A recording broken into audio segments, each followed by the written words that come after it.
हाय बच्चों, तो आज की इस वीडियो में हम लोग देखने वाले हैं आईसीएसई क्लास 10 कंप्यूटर एप्लीकेशंस का ईयर 2025 का स्पेसिमेन क्वेश्चन पेपर। और यहाँ पे एमसीक्यूज को हम लोग सॉल्व करने वाले हैं इस पर्टिकुलर वीडियो में। अब हो सकता है कुछ बच्चों को एमसीक्यूज बहुत आसान लगते हो, बट कई बच्चों को यहाँ पे कंप्यूटर्स काफी ज्यादा मुश्किल लगती है। तो ये वीडियो उन बच्चों के लिए भी है, और बाकी जिन बच्चों को आसान भी लगती है तुम लोग यहाँ पे एमसीक्यूज को प्रैक्टिस कर सकते हो, राइट। और यहाँ पे हम स्पेसिमेन क्वेश्चन पेपर के सिर्फ एमसीक्यूज को सॉल्व नहीं करेंगे, एमसीक्यूज क्वेश्चंस में जितने भी टॉपिक्स तुम्हारे यहाँ पे आ रहे हैं हम साथ में उनको भी डिस्कस करेंगे। तो कहीं ना कहीं एमसीक्यूज के अलावा और भी तुम्हारे कई सारे डाउट्स यहाँ पे क्लियर होने वाले हैं। तो इसीलिए मैं कहूंगा इस वीडियो को पूरा एंड तक जरूर से देखना। तो चलो शुरू करते हैं अभी। तो ये है हमारा आईसीएसई ईयर 2025 का specimen question paper and computer applications का है, ठीक है, फॉर क्लास 10। सो यहाँ पे मैक्सिमम मार्क्स 100 मार्क्स का होता है। तो सबसे पहले क्वेश्चन पे अभी हम आते हैं, सेक्शन ए का question number 1 which is MCQ based. Now मैंने हमेशा से ये बताया हुआ है कि जितना भी तुम्हारा फर्स्ट पार्ट जो आता है, फर्स्ट एमसीक्यू जो तुम्हारा आता है, जब से एमसीक्यूज आना चालू हुए हैं तो पहला जो पार्ट है वो हमेशा एक डायग्राम बेस्ड एमसीक्यू क्वेश्चन ही रहता है, ठीक है। तो यहाँ पे देखो पहला पार्ट जो है तुम्हारा एमसीक्यूज का first part, it is a diagram based MCQ. तो इसको कैसे सॉल्व किया जाता है, कैसे इसको करना होता है, इसको अभी हम देखते हैं। तो यहाँ पे लिखा हुआ है do not copy the question, right the correct answer only. तो तुम्हें सिर्फ यहाँ पे पार्ट नंबर लिख के सही पार्ट का आंसर वहां पे लिख देना होता है, ये होता है बस।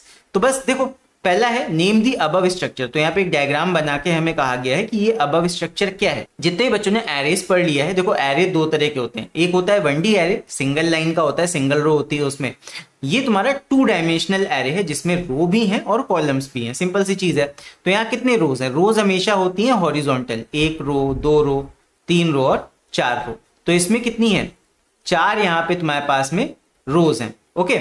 और इसके अलावा अगर हम बात करें कॉलम्स की तो 1, 2, 3, 4 और 5, तो ये तुम्हारे 5 कॉलम्स हैं। सो अगर हम यहाँ पे नीचे देखें तो क्या हो जाएगा, यहाँ पे हो जाएगा 2 डायमेंशनल एरे है और इसमें 4 रोज हैं और 5 कॉलम्स हैं, ओके।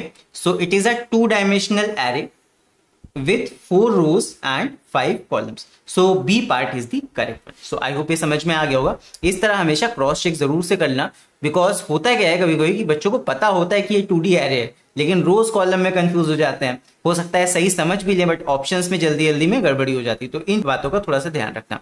चलो अभी आते हैं हम सेकेंड पार्ट पे। तो सेकेंड हमारा जो पार्ट है it is this, Java compiled code या फिर जो बाइट कोड होता है हमारा इंटरमीडिएट कोड जो रन करता है बेसिकली। तो जो बाइट कोड है can run on all operating system. तो जावा की एक खूबी होती है कि तुमने प्रोग्राम को एक बार कंपाइल कर लिया और जो कंपाइल करने के बाद में जो बाइट कोड तुम्हारे पास में है वो तुम किसी भी कंप्यूटर पे, किसी भी ऑपरेटिंग सिस्टम पे रन कर सकते हो। तो इस जावा की फंक्शनैलिटी को हम क्या कहते हैं, किस नाम से जानते हैं?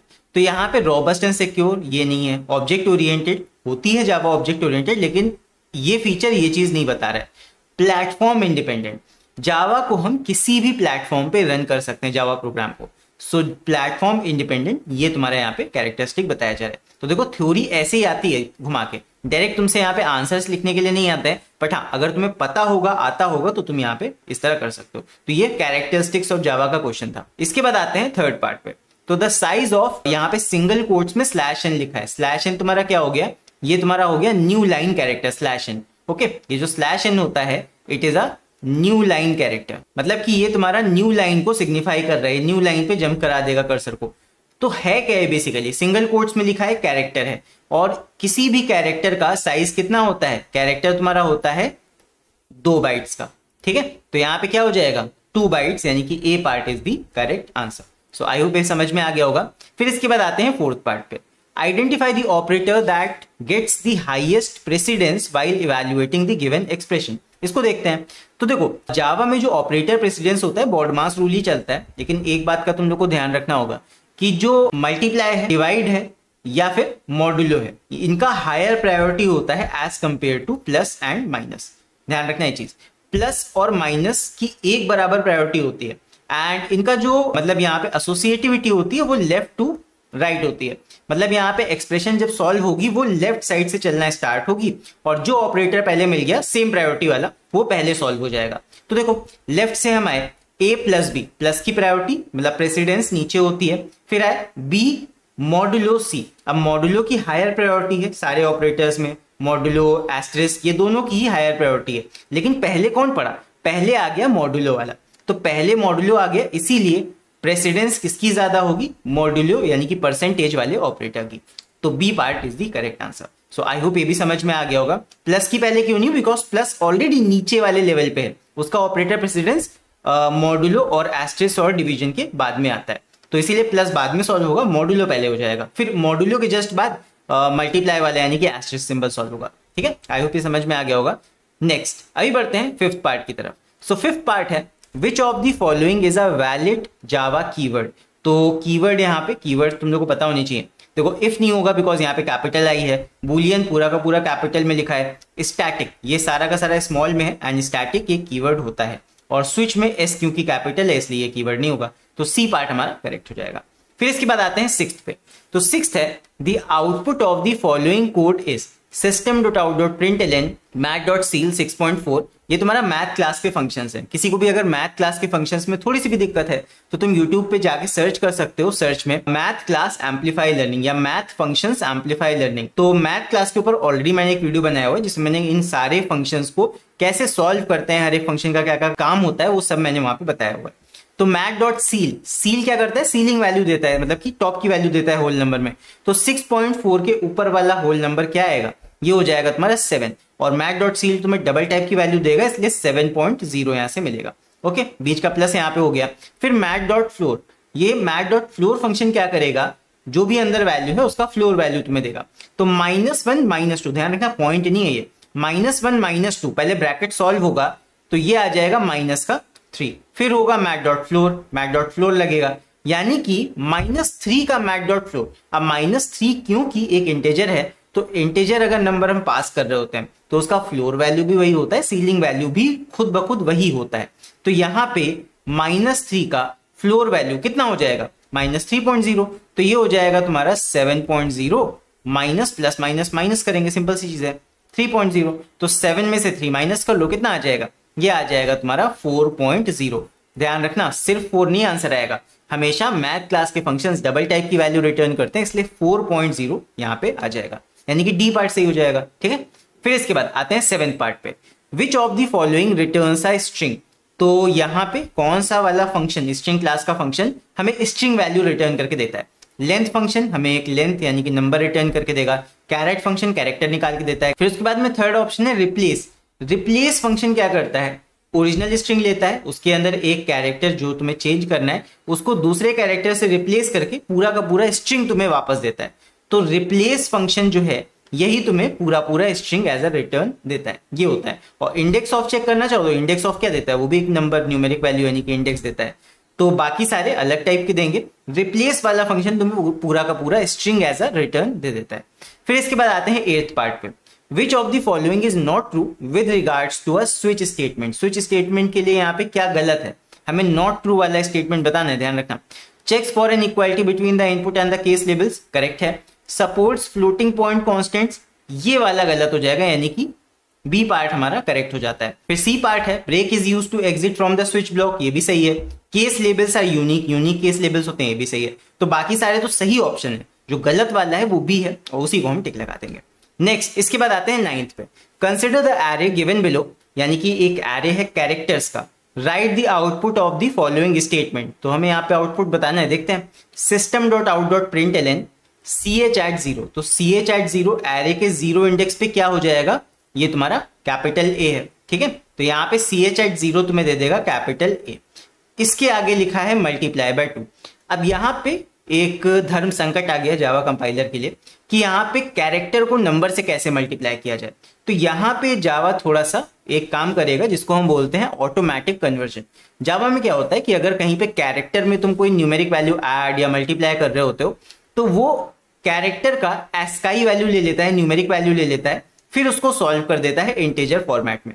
तो यहाँ पे होगा क्या कि जो कैरेक्टर वैल्यू है तुम्हारा ए वाला, वो पहले न्यूमेरिक यानी कि अपने एस्काई वैल्यू में चेंज होगा। इसीलिए मैं कहता हूं तुम्हें एस्काई वैल्यूज पता होनी चाहिए। देखो कैपिटल ए का एस्काई वैल्यू होता है 65, कैपिटल जेड का होता है 90, 65 to 90। स्मॉल ए तुम्हारा होता है 97 और स्मॉल जेड तुम्हारा होता है 122। ये तुम्हारे होते हैं ASCII codes of the characters, यानी कि ए टू जेड, स्मॉल वाले कैपिटल वाले अलग अलग एस्काई होते हैं, ध्यान रखना। तो कैपिटल ए का एस्काई वैल्यू क्या हो जाएगा, ये हो जाएगा 65 मल्टीप्लाई बाय 2, 65 मल्टीप्लाई बाय 2 कर लो, सिंपल है। तो ये कितना आ जाएगा, 5 2 10, 1 कैरी गया, 6 2 12 13, यानी कि 130 बी पार्ट यहाँ पे आंसर आ जाएगा। तो आई होप याद भी समझ में आ गया होगा। इसके बाद बढ़ते हैं अभी 10th पार्ट पे। नाउ यहाँ पे है to execute a loop 10 times which of the following is correct. एक लूप को 10 बार चलाने के लिए इसमें से कौन सा वाला फॉर लूप का सिंटेक्स सही है। तो पहला देखो क्या है, आई स्टार्ट कर रहे हैं 11 से, लेस देन इक्वल टू 30 तक जा रहे हैं, और 11 से 30 तक कितने नंबर्स आएंगे, 11 से स्टार्ट कर रहे हो 30 तक जा रहे हो, तो यानी कि 20 नंबर पूरे पूरे आएंगे। काउंट कर लो 11 12 13 ऐसे करके 30 तक काउंट कर लो, 20 यहाँ पे संख्याएं आएंगी। और आई को तुम दो दो स्किप करके चल रहे हो, तो यहाँ पे 20 संख्या है, दो दो का स्किप कर रहे हो, तो 10 बार तो पहली वाला रन हो जाएगा ना। करके देख लो, ये तुम्हारा किस किस के लिए रन होगा, पहले 11 के लिए रन होगा, फिर उसके बाद 2 प्लस हो जाएगा इसमें 13 के लिए रन होगा, फिर उसके बाद 13 के बाद 15 के लिए, फिर 17 के लिए, दो दो ऐड करते जाओ, फिर 19 आई की वैल्यू के लिए, फिर 21, फिर 23, फिर उसके बाद 25, फिर 27, फिर 29, इतनी बार रन हो गए। तो यहाँ पे चेक कर लो कितनी बार रन हो रहा है, 1 2 3 4 5 6 7 8 9 10, 10 टाइम्स रन हो रहा है। सिंपल ए वाला ऑप्शन सही हो जाएगा, बाकी सारे चेक कर लो वो गलत है। फिर इसके बाद आते हैं 11th पार्ट पे। 11th है a single dimensional array has 50 elements which of the following is the correct statement to initialize the last element to 100। तो यहाँ पे एक एरे में 50 एलिमेंट्स हैं। तो देखो जो भी साइज ऑफ एरे होता है तो लास्ट इंडेक्स क्या होता है, साइज से एक कम। जैसे मान लो एक एरे 10 साइज का है तो लास्ट इंडेक्स क्या होगा, 0 से लेकर 9 तुम्हारा लास्ट इंडेक्स होगा। तो अगर 50 एलिमेंट्स यानी कि 50 साइज का एक एरे है तो उसका लास्ट एलिमेंट कहां पे होगा, पहला एलिमेंट 0 पे होगा, फिर उसके बाद चलते जाते जाते ये तुम्हारा लास्ट तुम्हारा जो होगा इंडेक्स उसका A@49 पे होगा, ये तुम्हारा लास्ट इंडेक्स होगा। तो लास्ट वाले इंडेक्स पे लास्ट एलिमेंट को तुम्हें क्या करना है, to initialize the last element to 100, A@49 को 100 से इनिशियलाइज कर देना है बस। तो सिंपल यहाँ पे करेक्ट क्या हो जाएगा, ए नहीं है एक्चुअली, एक्स है तुम्हारा एरे, तो यहाँ पे एक्स कर लो, ठीक है, ए नहीं है एक्स है वो। तो यहाँ पे क्या हो जाएगा, x@49 इज इक्वल टू 100। कौन सा वाला ऑप्शन सही हो जाएगा, C option is the correct. तो यहाँ पे तुम्हें इंडेक्स का लॉजिक अगर पता है कि एरे में इंडेक्स कहां से कहां तक जाते हैं तो सिंपल इसको कर लोगे। फिर इसके बाद आते हैं 12th पे। सो 12th है method prototype for the method compute which accepts 2 integer.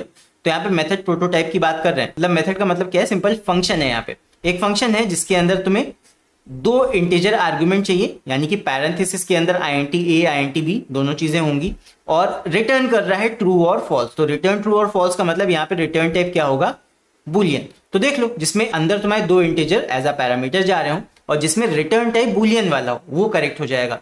तो यहाँ पे रिटर्न टाइप बुलियन किसमें है, बी पार्ट देखो, Boolean compute int a int b, तो यहाँ पे बी पार्ट हमारा एकदम करेक्ट है। ध्यान रखना यहाँ पे सी पार्ट सही नहीं होगा बिकॉज वो तुम्हारा कैपिटल बी है, तो यहाँ पे ट्रू फॉल्स के लिए वहां पे स्मॉल भी होना चाहिए, और वहां पे पैरामीटर भी गलत दिए हुए हैं, ठीक है, ये भी है, तो यहाँ पे बी पार्ट हमारा करेक्ट हो जाएगा। नेक्स्ट आते हैं 13 पे, the statement that brings the control back to the calling method. तो किसी भी फंक्शन में कंट्रोल को वापस से कॉलिंग वाली जगह तक ले जाने के लिए हम रिटर्न स्टेटमेंट का यूज करते हैं। ब्रेक तो यहाँ पे पूरा का पूरा लूप ही खत्म कर देता है, सिस्टम एग्जिट यहाँ पे तुम्हारा प्रोग्राम को बंद कर देता है। फिर उसके बाद कंटिन्यू की बात करें, कंटिन्यू तुम्हारा करंट इटरेशन को पॉज कर देता है, मतलब बंद कर देता है, नेक्स्ट इटरेशन पे स्किप करता है। रिटर्न ये काम करता है कि फंक्शन से वापस से कंट्रोल लेके आता है कॉलिंग वाली जगह तक, ठीक है। ये सारे के सारे मतलब ये 3 ब्रेक, कंटिन्यू और रिटर्न, ये सब जंप स्टेटमेंट्स आते हैं, ठीक है, जंप स्टेटमेंट बोलते हैं इनको। फिर इसके बाद अगला देखते हैं 14। तो 14th है the default value of a Boolean variable is. तो यहाँ पे फॉल्स तो नहीं होगा, कैपिटल एफ है, 0 भी नहीं होगा। बुलियन वेरिएबल की 2 वैल्यू होती है, ट्रू और फॉल्स, और यहाँ पे डिफॉल्ट में तुम्हारा फॉल्स होता है, तो सी पार्ट यहाँ पे करेक्ट हो जाएगा, ठीक है। फिर इसके बाद आते हैं 15 पे, the method to convert a lower case character to upper case.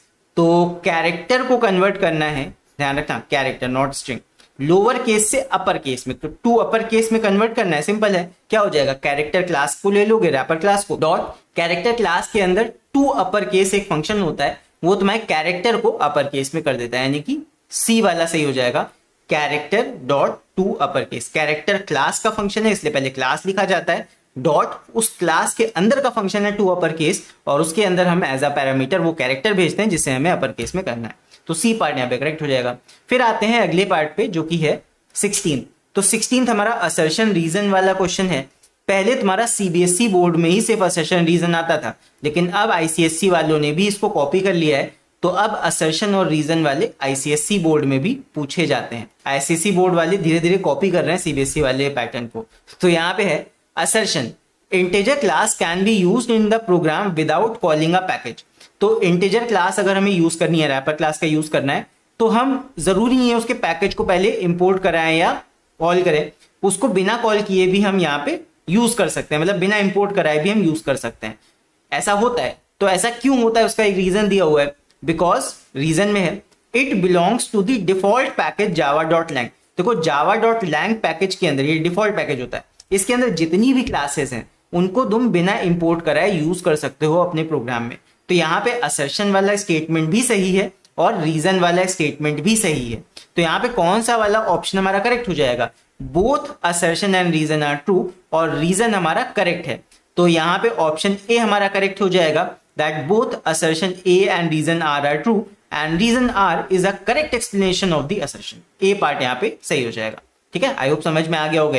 Assertion और रीजन वाले क्वेश्चन को थोड़ा सा ध्यान से पहले पढ़ा करो, हो सकता है पहली बार में थोड़ा कंफ्यूजन लगे, बट अगर ध्यान से देखोगे तो समझ में आ जाएगा, इतना भी कुछ टफ नहीं है, बस थोड़ा सा ध्यान से करना, 1 मार्क्स वरना तुम्हारा चला जाएगा बेकार में। नाउ इसके बाद आते हैं अगले पार्ट पे, जो कि है हमारा 17। तो 17 है, A student executes the following code to increase the value of variable x by 2। हमें x वाले वेरिएबल की वैल्यू 2 से इंक्रीज करनी है। So he has written the following statement which is incorrect। यहाँ पे incorrect statement लिखा है, क्या लिखा है, x is equal to +2। So ये कुछ एरर है यहाँ पे। तो देखो अगर किसी वेरिएबल का वैल्यू हमें 2 से बढ़ाना है तो ऐसे लिख सकते हो x is equal to x plus 2, या तो ये तरीका सही हो सकता है, या फिर एक और तरीका है शॉर्टकट ऑपरेटर का यूज कर लो, x plus is equal to 2। तो 2 रास्ते हैं, या तो x is equal to x plus 2 लिखो या फिर x plus is equal to 2 लिखो, 2 रास्तों से कर सकते हो। तो देखो what will be the correct statement, तो ए पार्ट है x plus is equal to 2, तो ये तुम्हारा करेक्ट है। B part x is equal to 2, ये रॉन्ग हो जाएगा, ये नहीं ले सकते, बिकॉज वो तो फिर असाइन कर रहा है ना 2 वैल्यू, इंक्रीज नहीं कर रहा 2 से, वो सिर्फ 2 वैल्यू असाइन कर रहा है x में, तो बी पार्ट गलत है। सी पार्ट क्या है, x is equal to x plus 2, ये भी करेक्ट है, ये भी हम यूज कर सकते हैं। तो यहाँ पे दोनों सही है, ए भी सही है सी भी सही है। तो अपने ऑप्शंस देखते हैं, ए पार्ट है ओनली ए, बी पार्ट है ओनली सी, सी पार्ट है ऑल ऑफ दीज। यहाँ पे डी वाला ऑप्शन हमारा सही हो जाएगा, बोथ ए एंड सी, ए भी सही है सी भी सही है, ए और सी दोनों तरीकों से हम यहाँ पे 2 वैल्यू इंक्रीज कर सकते हैं अपने x वाले वेरिएबल की। नाउ इसके बाद है 18, the statement used to find the total number of strings present in the string array s। तो यहाँ पे अगर हमारा एक एरे है स्ट्रिंग s, मतलब स्ट्रिंग एरे है बेसिकली, और हमें यहाँ पे टोटल नंबर ऑफ स्ट्रिंग्स यानी कि total number of elements find करने हैं, बेसिकली हमें साइज पता लगाना है, we have to find the size. तो साइज ऑफ एरे, ध्यान रखना साइज ऑफ स्ट्रिंग नहीं है, एरे के साइज को पता लगाने के लिए यहाँ पे हम क्या यूज करेंगे, ध्यान रखना एरे है ये, एरे का साइज यानी कि एरे का लेंथ पता लगाना है। तो एरे के लेंथ में कभी भी पैरेंथेसिस नहीं लगता, ध्यान रखना इस चीज का। तो कौन सा ऑप्शन यहाँ पे करेक्ट हो जाएगा, ए वाला ऑप्शन करेक्ट हो जाएगा। एस हमारा एरे है, एरे का नाम लिखेंगे, डॉट लगाएंगे, लेंथ लिखेंगे लेकिन विदाउट पैरेंथेसिस, ये तुमको क्या दे देगा कि तुम्हारे एस वाले एरे में कितने नंबर ऑफ एलिमेंट्स हैं या कितने उसमें स्ट्रिंग्स हैं, ये चीज। फिर इसके बाद आते हैं 19 पे, चलो नेक्स्ट पे।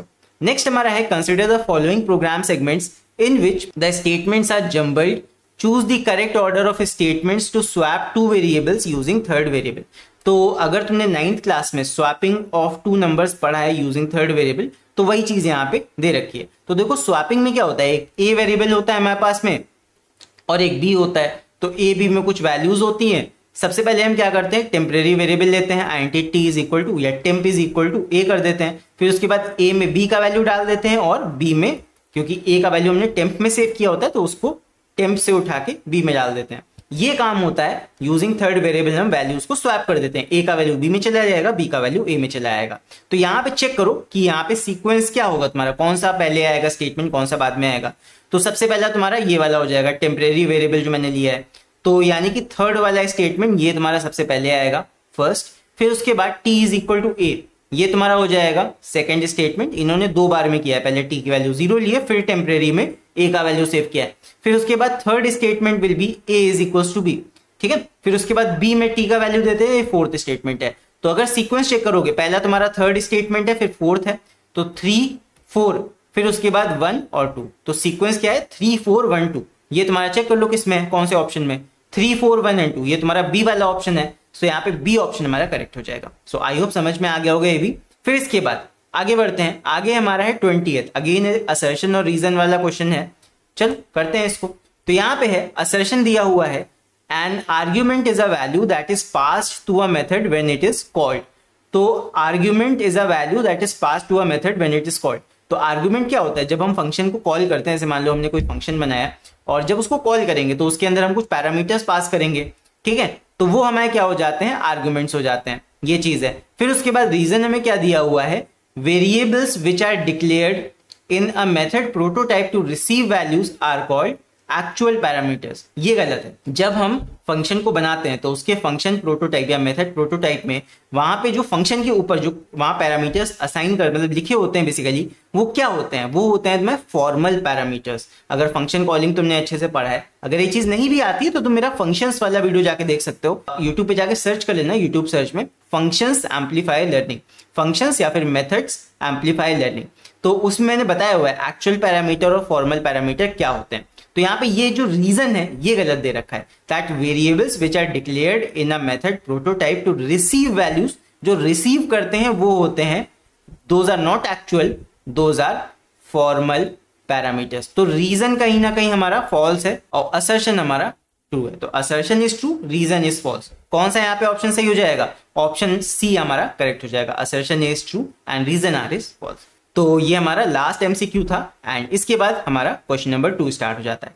सो आई होप जितने भी क्वेश्चंस यहाँ पे इस वीडियो में हम लोगों ने किए हैं वो सारे के सारे तुम्हें अच्छे से समझ में आए होंगे।